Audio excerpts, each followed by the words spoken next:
On April 26, 2014, in Santa Fe, New Mexico, Ernest Cline, the author of Ready Player One, climbed into a DeLorean DMC-12, the same model from Back to the Future, while hugging his life-sized E.T. figure. Under the watchful eyes of George R.R. Martin, the author of Game of Thrones, Ernest drove towards Alamogordo in the same state. Alamogordo, this remote and sparsely populated town, holds significant importance in world military history. On July 16, 1945, Robert Oppenheimer and his team detonated the world's first atomic bomb in the nearby desert. However, Ernest wasn't interested in atomic bombs. His journey's purpose was to witness the truth behind gaming's biggest urban legend, whether the allegedly worst game in human history, E.T., the extraterrestrial, was really buried beneath the endless sand of the Alamogordo landfill. Going back to October 1977, under the leadership of legendary game developer Nolan Bushnell, Warner's Atari released their first home gaming console, the Atari 2600. However, this console, later recognized as a revolutionary product in gaming history, initially struggled with sales. To turn things around, Warner brought in Ray Kasser, their business marketing expert, to take charge of Atari. While Kasser reformed company policies and heavily promoted the Atari 2600 through TV advertisements, his methods faced opposition from Bushnell, ultimately leading to Bushnell's departure. Nevertheless, Kasser's strategy proved highly effective. The Atari 2600 reversed its fortune, and by 1980, it had become one of America's most popular electronic entertainment products. Everyone believed one thing: the era of home video gaming was coming, and Atari would be the inaugural king of this new age. However, beneath Atari's glorious exterior, crisis was quietly brewing. On one hand, many employees were dissatisfied with Kasser's management style. During Bushnell's era, Atari's internal culture was extremely open. Employees running around naked and drinking at work were common occurrences. But Kasser, as a businessman, pushed the company to the opposite extreme. To him, employees were no different from beasts of burden. He rarely allowed designers to develop games based on their own creativity, instead focusing on making cheap ports of popular arcade games. This heavy-handed approach led to a massive loss of talent. On the other hand, many third-party opportunists smelled profit in the rapidly growing home gaming market. Taking advantage of the lack of effective market regulation at the time, they flooded the market with games that were all hype but terrible in quality. A typical example was Custer's Revenge. The game's official description claimed players would control Colonel George Custer during the American Indian Wars, dodging arrows while attempting to rape a Native American woman tied to a post. In reality, the game looked like two Lego figures moving around. Shockingly, this game was priced at $50, equivalent to spending over $600 today on a game like The Day Before. It's not hard to imagine how difficult life was for gamers at that time. The poor market environment severely damaged players' enthusiasm, and many quality games were also affected, becoming stuck in sales slumps. Most critically, Atari, as the industry leader, never figured out how to properly handle this emerging home video game market. The management made one bad decision after another. In March 1982, Atari released a home console port of Namco's arcade game, Pac-Man. Because management was convinced the game would be a long-term seller, they decided to produce 12 million cartridges when the Atari 2600 only had 10 million units sold. While Pac-Man achieved an impressive 7 million sales, the remaining 5 million cartridges had to be destroyed. What should have been a profitable venture turned into a massive loss. Moreover, the home version of Pac-Man was a major disappointment compared to its arcade counterpart. The ghosts flickered so badly that they were painful to look at, leaving players frustrated and dealing another serious blow to market confidence. Clearly, Atari was now standing on the edge of a cliff. They needed to create an unprecedented first-party blockbuster to both recover their massive losses and regain players' trust. Coincidentally, on June 11 that year, Steven Spielberg's new film, E.T. the Extraterrestrial, was released. The movie became an unprecedented success, creating a viewing frenzy across America. Atari saw this opportunity and thought, "This is our savior." If we can make an outstanding E.T. game adaptation, we can make Atari great again. They quickly negotiated with Universal Studios, the movie's rights holder, and secured the game adaptation rights for $22 million. On July 27, Ray Kassar personally called Howard Scott Warshaw, one of the company's game designers. "Young man, Spielberg specifically requested you to develop the E.T. game adaptation. Are you interested?" Normally, no game developer would refuse such an opportunity. However, Kassar's other conditions made Howard hesitate. First, the company had no extra manpower, so Howard would have to develop the entire game alone. Moreover, the game had to be released before the Christmas holiday, leaving only 5 weeks for actual development. Typically, developing a polished game at that time required 6 months. No matter how you looked at it, completing the game on time seemed impossible. However, the allure of E.T. was too great, and Kassar promised Howard a generous bonus and 20 days of paid vacation upon completion. After careful consideration, Howard accepted the job. For a very long time afterward, this would remain a decision he deeply regretted. Of course, Howard, personally selected by Spielberg, was no ordinary developer. He was Atari's top designer. In 1981, he created his debut game, Yar's Revenge. In this game, players controlled a spacefly, dodging attacks while destroying enemy shields through shooting or ramming, ultimately delivering the fatal blow using a cannon that refreshed on the left side of the screen. Howard specifically wrote a backstory for the game. Some flies accidentally entered human spaceships and ventured into space, where they were affected by radiation dust and evolved into an intelligent species, subsequently beginning a war against other space races that destroyed their home. With its unique gameplay and interesting premise, Yar's Revenge became an instant player favorite, quickly surpassing 1 million in sales. Howard's second game was even more significant, the first officially licensed movie-to-game adaptation in television gaming history. Raiders of the Lost. Players controlled Indiana Jones, collecting items and solving puzzles across different scenes. Before its release, Howard personally showed Spielberg a gameplay video with commentary. After watching, Spielberg praised it. "This game feels as exciting as the movie."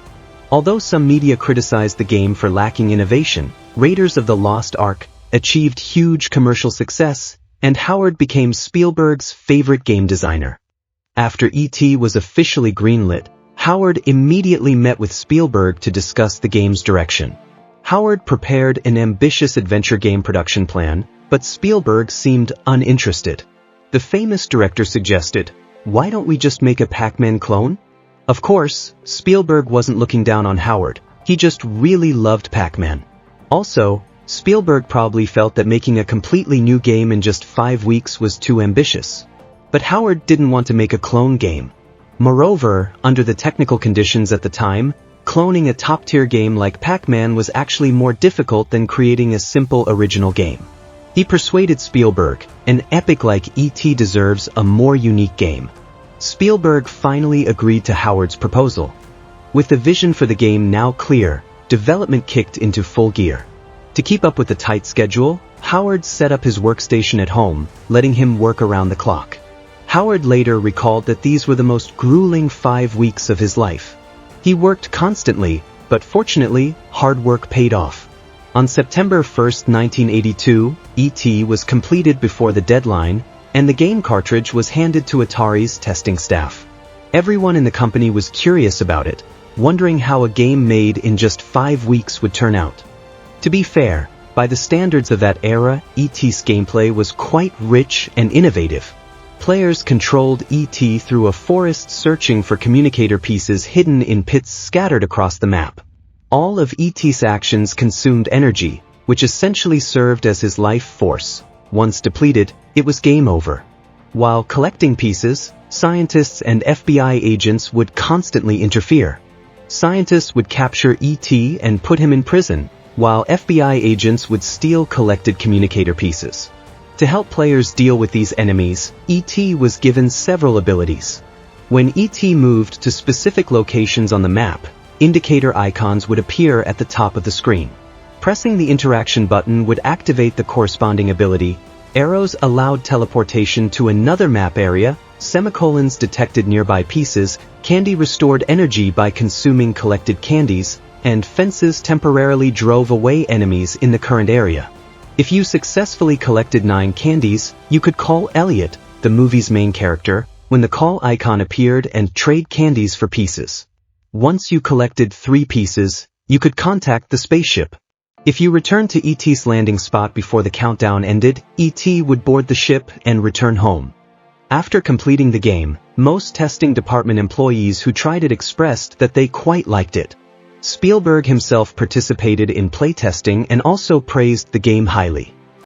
We turned it over to the Howard Warshaw and some of the fellows at Atari, and Howard, who is a certifiable genius, went off and about a number of weeks later came back with a concept and a game plan.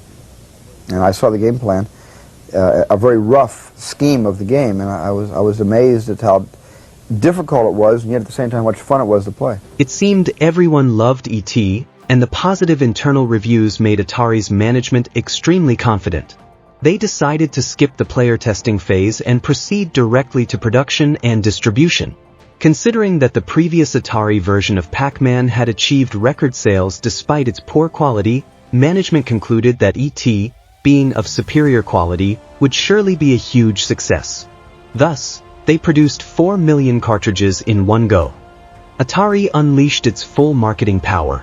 In the lead-up to Christmas, E.T. commercials dominated television screens across America. The game was shaping up to be the must-have holiday gift of 1982. As hype reached fever pitch, gamers weren't just excited, they were convinced this would be the title to save the entire industry. Everything looked perfect as Christmas 1982 approached. With a confident nod from Ray Kasser, E.T. hit store shelves. The initial sales were staggering. 2.6 million copies flew off the shelves in just 2 weeks. Stores reported that grandparents were the main buyers, eager to snag what they thought would be the perfect gift for their grandkids. On the surface, it seemed like Atari had struck gold. The only issue was mixed media reviews. While most media outlets praised the game's innovation, they also pointed out obvious signs of rushed development. But after all, what more could you expect from a game made in just 5 weeks? Howard finally breathed a sigh of relief. Although the development process had been painful, it all seemed worth it. He had succeeded. Now, he could finally relax and enjoy his Christmas vacation. Early in 1983, Howard returned to the company in high spirits. However, he found something seemed off at the company. Sales and management staff were unusually busy, and everyone looked quite depressed. Some of them noticed Howard's return and approached him saying, "You did your best, we don't blame you, this isn't your fault." Howard was completely baffled. What are they talking about? He soon got his answer. Players didn't like E.T., and tens of thousands were now demanding refunds. What exactly went wrong?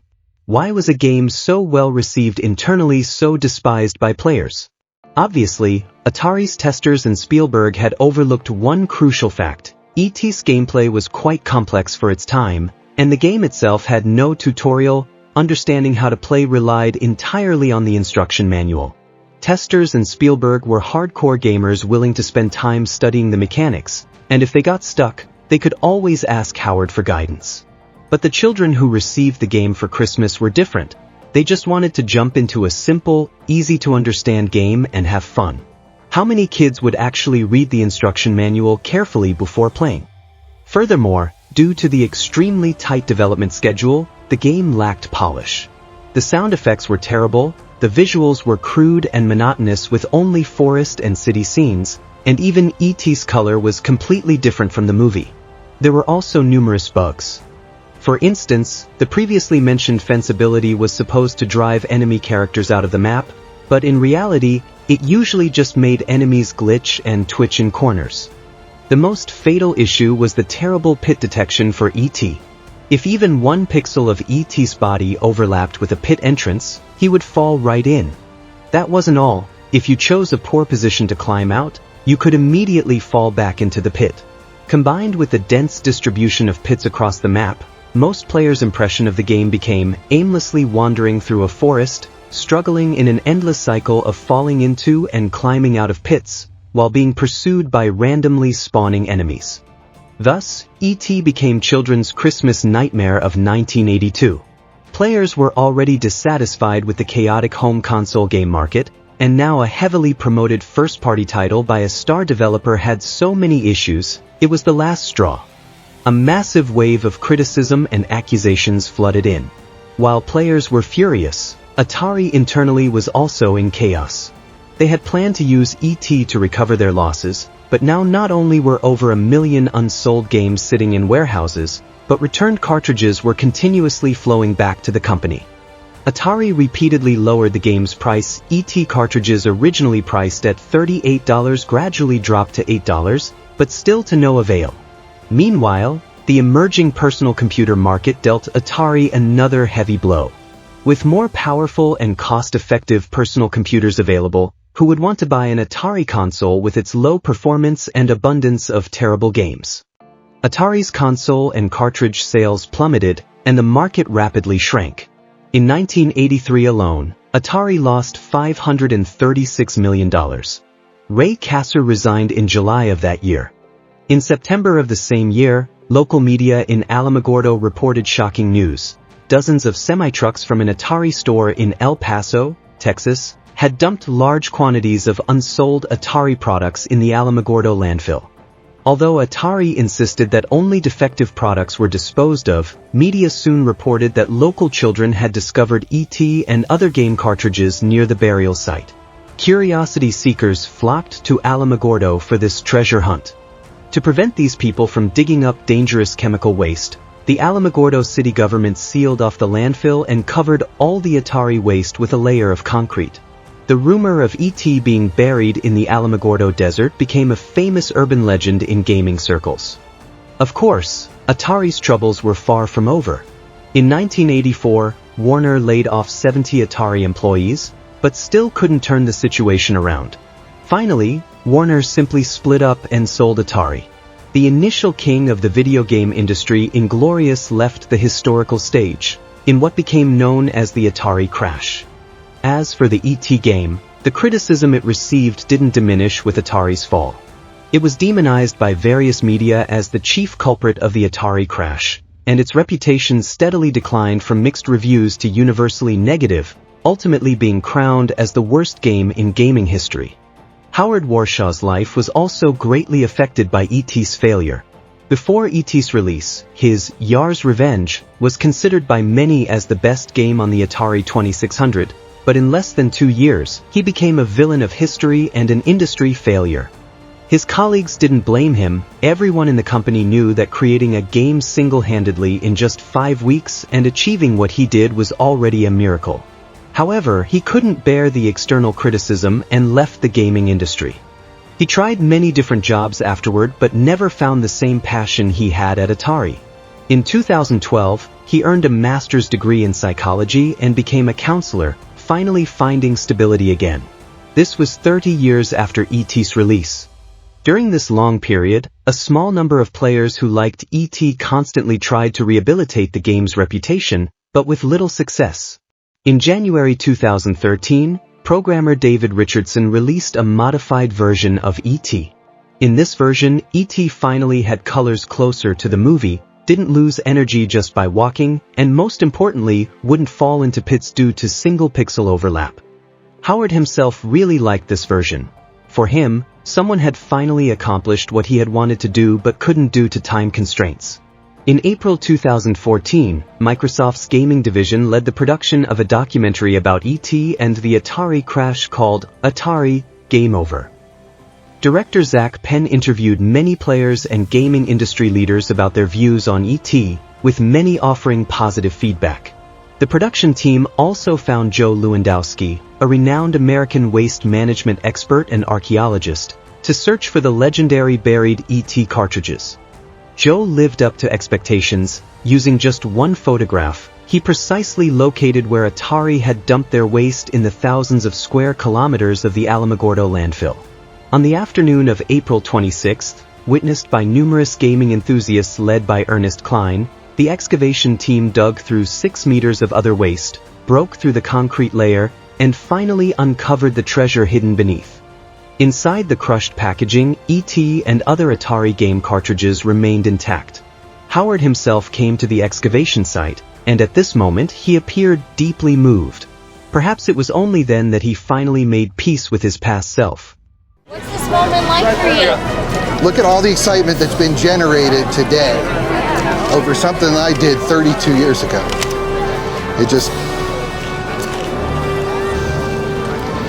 It's an immensely personal thing. What it took to make these games was a lot. And this one was done in 5 weeks. That was one of the hardest 5 weeks of my life. So I need a little moment. And I'm just so excited to be here.